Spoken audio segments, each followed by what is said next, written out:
Screen share ചെയ്തിടാം പിന്നീട് എപ്പോഴേലും വിലപ്പെടാതെ. Okay. അപ്പം പാസ്റ്റർ ഇപ്പൊ സംസാരിക്കാൻ സ്റ്റാർട്ട് ചെയ്യാൻ പറ്റുമോ? പാസ്റ്റർ ഇപ്പൊ ട്രാവലിംഗിലാണോ? ഓക്കെ. അപ്പം ഇവിടെ ഗുഡ് ഈവനിങ് ആണ്, 3 മണിയായി. ഇന്നലെ ആക്ച്വലി എനിക്ക് ഇന്റർവ്യൂവിന് ടൈം തന്നതിന് ഒരു നന്ദി എന്റെ രേഖപ്പെടുത്തുകയാണ് മാസ്റ്റർ. ഞാൻ എന്റെ ഇൻട്രൊഡ്യൂസ് ചെയ്യേണ്ട ആവശ്യമില്ലെന്ന് തോന്നുന്നു. കുറച്ച് കാര്യങ്ങൾ. റെജീന ഡേവിഡ്സൺ എന്നാണ് പേര്, ഇവിടെ നേഴ്സാണ്. 25 വർഷം ഞാൻ പെന്തക്കോസ്റ്റില് വിശ്വാസിയായിരുന്നു. പെന്തക്കോസ്താണിന്റെ ബാക്ക്ഗ്രൗണ്ട്. 25 വർഷം കഴിഞ്ഞിട്ടാണ് ഇങ്ങനൊരു പുതിയ നിയമം, എന്താ പേരെന്നറിയത്തില്ല, ന്യൂ ജനറേഷൻ പെന്തക്കോസ്റ്റ് എന്നോ അങ്ങനെ വരുന്നത്. അപ്പം ചുരുക്കത്തിൽ ഇപ്പൊ എൻകൗണ്ടർ എന്നൊക്കെ പാസ്റ്റർക്ക് അറിയാവുന്നതുകൊണ്ട് എനിക്കൊരു എൻകൗണ്ടർ ഉണ്ടായി. എന്നുവെച്ചാൽ ഒരു എൻട്രി കിട്ടി. അപ്പൊ എനിക്ക് അതിനകത്തുണ്ടായ അനുഭവങ്ങൾ, ഇപ്പൊ ഈ തർക്കിക്കാൻ ആരും വരാത്ത, ചോദ്യോത്തരങ്ങളൊന്നും ഇല്ലാത്ത സമയമായതുകൊണ്ട് എനിക്ക് പറയാമല്ലോ. എനിക്ക് ആ എൻകൗണ്ടറിൽ ഉണ്ടായ ഒരു അനുഭവമാണ് വചനത്തെ കൂടുതലായിട്ട് വെച്ചാൽ ഒന്ന് വിഘടിച്ച് പഠിക്കാനും വ്യാഖ്യാനിച്ച് പഠിക്കാനൊക്കെ ഒരു ആഗ്രഹം എനിക്ക് കിട്ടുന്നത്. ഞാനായിട്ട് ആഗ്രഹിച്ചതല്ല, എനിക്ക് ഒരിക്കലും പറയാൻ പറ്റില്ല. കാര്യം ഞാൻ എൻക്ലെക്സ് ആറിനൊക്കെ എഴുതി അമേരിക്കയിൽ വരണയും PhD അവിടെ നഴ്സിംഗ് എടുക്കുന്നതും അങ്ങനെ പാഷനേറ്റായിട്ട് ഓടുന്ന വഴിക്കുണ്ടായ ഒരു അനുഭവമാണ്.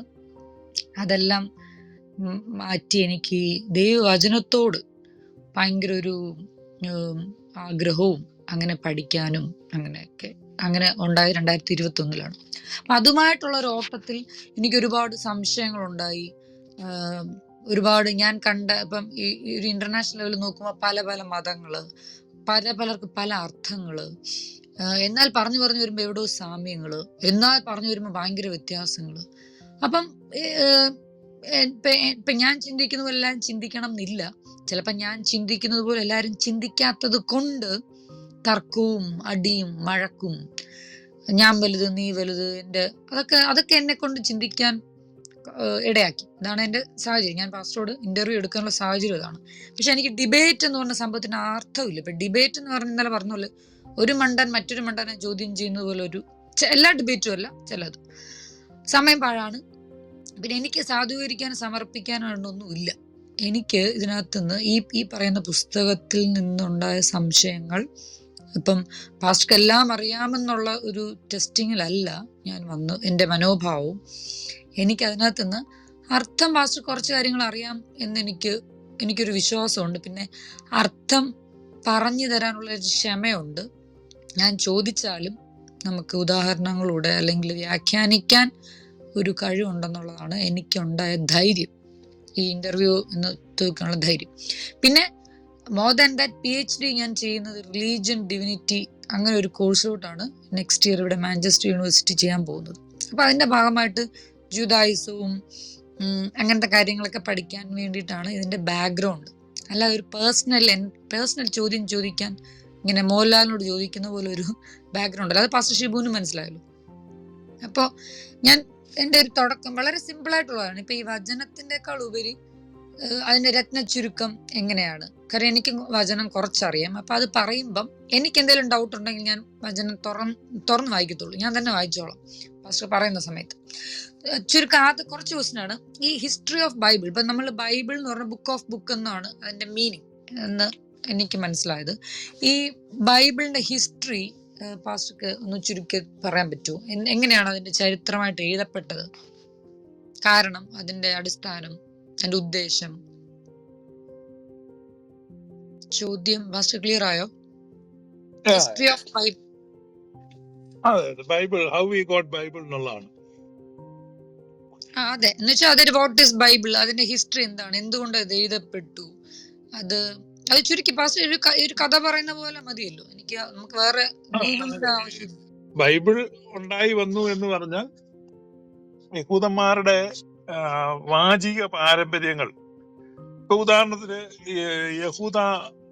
യഹൂദന്മാർക്ക് വാച്യ പാരമ്പര്യങ്ങളായിരുന്നു ഉണ്ടായിരുന്നത്. കാരണം എഴുത്തുവിദ്യയൊക്കെ വരുന്നതിന് മുമ്പുള്ള വാചിക പാരമ്പര്യങ്ങൾ കൂടുതലും കവിതകളായിട്ടോ ഈ ലല്ലബീസ് ഒക്കെ ആയിട്ട് ഇങ്ങനെ തലമുറകളിലൂടെ കൈമാറി വരുന്നതാണ്. ആ സ്റ്റോറീസ് ഇങ്ങനെ ട്രാൻസ്മിറ്റ് ചെയ്യപ്പെട്ടു വന്ന ഈ ഇന്ത്യയിലെ വേദങ്ങള് നമുക്കറിയാം, വളരെ ബൃഹത്തായ വേദങ്ങൾ. ഇത് മുഴുവൻ ആളുകൾ മനഃപ്പാടമാക്കി ചൊല്ലുമായിരുന്നു. അത് ആളുകൾ ഇങ്ങനെ ട്രാൻസ്മിറ്റ് ചെയ്ത് തലമുറകളിലൂടെ ഇത് ചൊല്ലി പോരുകയാണ്. അപ്പൊ എഴുത്ത് എന്ന് പറയുന്നത് പിന്നീട് മാത്രം വന്ന ഒരു സങ്കേതമാണ്. അപ്പൊ എഴുത്തിന് മുമ്പ് ഇതെല്ലാം ആളുകള് ചൊല്ലിയിരുന്നു എന്നുള്ളതാണ്. നമ്മുടെ ഒരു കുറെ വർഷങ്ങൾക്ക് മുമ്പ് തന്നെ നമ്മുടെ നാട്ടില് അത്ര ശബ്ദമുഖരിതമല്ലായിരുന്നു. ഇപ്പൊ TV, റേഡിയോ, മറ്റ് മൊബൈൽ ഫോണ്, ഇന്റർനെറ്റ് ഇതൊന്നും ഇല്ലാതിരുന്നൊരു കാലഘട്ടത്തിൽ, വളരെ ശാന്തമായ പ്രകൃതിയോട് ചേർന്ന് മനുഷ്യൻ ജീവിച്ചിരുന്ന കാലഘട്ടത്തിൽ ഇതൊന്നും ഓർത്തിരിക്കുക എന്നുള്ളത് ആ മനുഷ്യർക്ക് അത്ര ബുദ്ധിമുട്ടല്ലായിരുന്നു. കാരണം അവരെ സംബന്ധിച്ച് അധികം കാര്യങ്ങൾ അങ്ങനെ ഇല്ല. അപ്പോ അധികം ഗ്രന്ഥങ്ങളില്ല. അപ്പൊ ഈ ഉള്ള മതഗ്രന്ഥം അല്ലെങ്കിൽ അതിലെ കവിതകൾ അതിങ്ങനെ ഓർത്തിരിക്കുകയും അത് ഹൃദിസ്ഥമാക്കുകയും അത് തലമുറകൾക്ക് പകർന്നു കൊടുക്കുകയും ചെയ്തിരുന്നു. അതുകൊണ്ട് വാചിക പാരമ്പര്യത്തിൽ ഇങ്ങനെ തലമുറകളിലൂടെ കൈമാറി വന്ന ധാരാളം സ്റ്റോറീസ് ഉണ്ടായിരുന്നു. അപ്പൊ അതേസമയം തന്നെ ഇപ്പൊ നമുക്കിപ്പം എബ്രായർ എന്ന് പറയുമ്പോൾ അബ്രഹാമിന്റെ സന്തതികളാണ്. അബ്രഹാമിന് അതൊരു ബിഗ് അംബ്രല്ലയാണ് എബ്രായർ എന്ന് പറഞ്ഞാൽ. പിന്നീട് നമ്മള് താഴോട്ട് വന്നു കഴിഞ്ഞാൽ യാക്കോബിന്റെ മക്കളെയാണ് ഇസ്രായേലിയർ എന്ന് വിളിക്കുന്നത്. യാക്കോബിന്റെ പേരാണ് ഇസ്രായേലിയർ എന്ന് പറയുന്നത് എബ്രായർ എന്ന് പറയുന്നത് 2 ഡിവിഷനാണ്. ഈ ഇസ്രായേലിൽ വന്നു കഴിയുമ്പോൾ തന്നെ അതിനകത്ത് പിന്നെ യൂഹദന്മാരുണ്ട്, അത് മറ്റൊരു വിഭാഗമാണ്. ഇതെല്ലാം ഒന്നാണെന്ന് വിചാരിക്കുന്നതാണ് ചില ആളുകൾക്ക് തെറ്റുപറ്റുന്നത്. അപ്പൊ എബ്രായർ എന്ന് പറയുന്ന വിശാലമായ ഒരു ജനവിഭാഗമാണ്, അബ്രഹാമിന്റെ സന്തതികൾ. അതുകൊണ്ടാണ് ബഹുജാതികൾക്ക് പിതാവാക്കുമെന്ന് പറയുന്നത്. ഈ ബഹുജാതികൾക്കും ആ ട്രഡീഷൻസ് ഉണ്ട്. ഇവരെല്ലാം ഒരു common traditions, common stories share ചെയ്യുന്നുണ്ട്.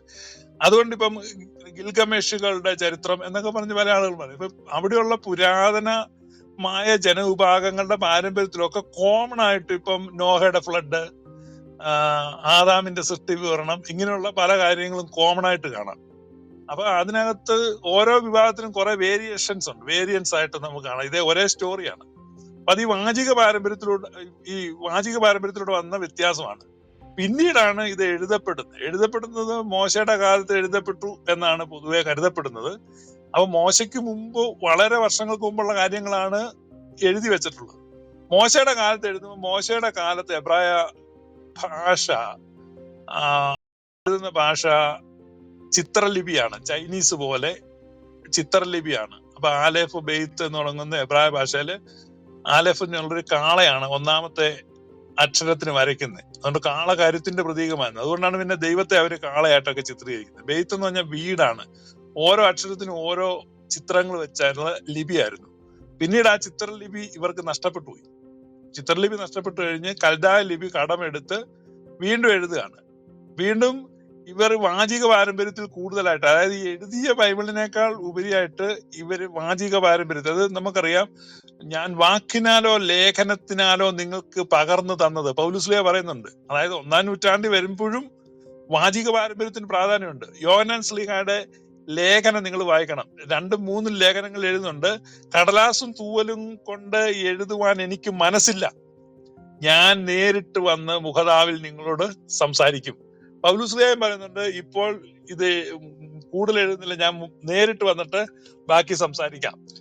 അപ്പൊ അന്ന് കൂടുതലും, ഇന്നാണ് നമുക്ക് ഈ റിട്ടൺ ഡോക്യുമെന്റ് ഉണ്ടോ, എഴുതപ്പെട്ടിട്ടുണ്ടോ എന്ന് ചോദിക്കുന്നത്. അന്ന് ആളുകളെ സംബന്ധിച്ച് അതിന്റെ അർത്ഥം അതിന് പരിമിതി ഉണ്ടെന്ന് തന്നെയാണ് അല്ലേ പാസ്റ്റർ? അതിന് കാരണം നമുക്ക് നേരിട്ട് വരാന്ന് പറയുമ്പോൾ പരിമിതി ഉണ്ടെന്നല്ലേ? പരിമിതി ഉണ്ട്. അതായത് ഇപ്പം എഫേസ്യൻ ലേഖനം എഴുതുന്നത് തന്നെ 3 വർഷം എഫേസോസിൽ പൗലോസ്ലീഹ നേരിട്ട് പഠിപ്പിച്ചിട്ട് പിന്നീട് എഴുതുന്ന ഒരു കറക്ഷൻ ലെറ്റർ ആണ്. അപ്പൊ നമ്മൾ ഈ 3 വർഷം നേരിട്ട് പഠിപ്പിച്ച് ഒന്നും കേൾക്കാതെ 3 വർഷത്തിന് ശേഷം എഴുതിയ ഒരു കറക്ഷൻ ലെറ്റർ മാത്രമാണ് നമ്മുടെ കയ്യിലുള്ളത്. അപ്പൊ 3 വർഷം എന്താ നേരിട്ട് പഠിപ്പിച്ചൊന്നും നമുക്ക് അറിയത്തില്ല. അപ്പൊ അവർ കൂടുതൽ പ്രാധാന്യം കൊടുത്ത് നേരിട്ട് കേൾക്കുന്നതിനായിരുന്നു എന്നുള്ളതാണ് ഞാൻ പറഞ്ഞു വന്നത്. അപ്പൊ അതിന്റെ ഒരു അംശം മാത്രമാണ് റെക്കോർഡ് ചെയ്യപ്പെട്ടത്. അതിന് ഒത്തിരി പരിമിതി ഉണ്ട്, അതാണ് കറക്റ്റ്. അപ്പൊ അങ്ങനെയാണ് ബൈബിൾ വരുന്നത്. അപ്പം അത് എഴുതപ്പെടാനുള്ള സാഹചര്യവും പാസ്റ്റർ പറയുന്ന പോലെ നമുക്കിത് നഷ്ടപ്പെട്ടു പോകാൻ പാടില്ലല്ലോ. ഒരു ചരിത്രം നഷ്ടപ്പെട്ടു പോകാതിരിക്കാൻ വേണ്ടി എഴുതപ്പെട്ടതാണ്. അത് പിന്നെ ദൈവത്തിന് അതിനൊരു പദ്ധതി ഉണ്ട് എന്നാണ് അതിന്റെ ഒരു എനിക്ക് മനസ്സിലായത്.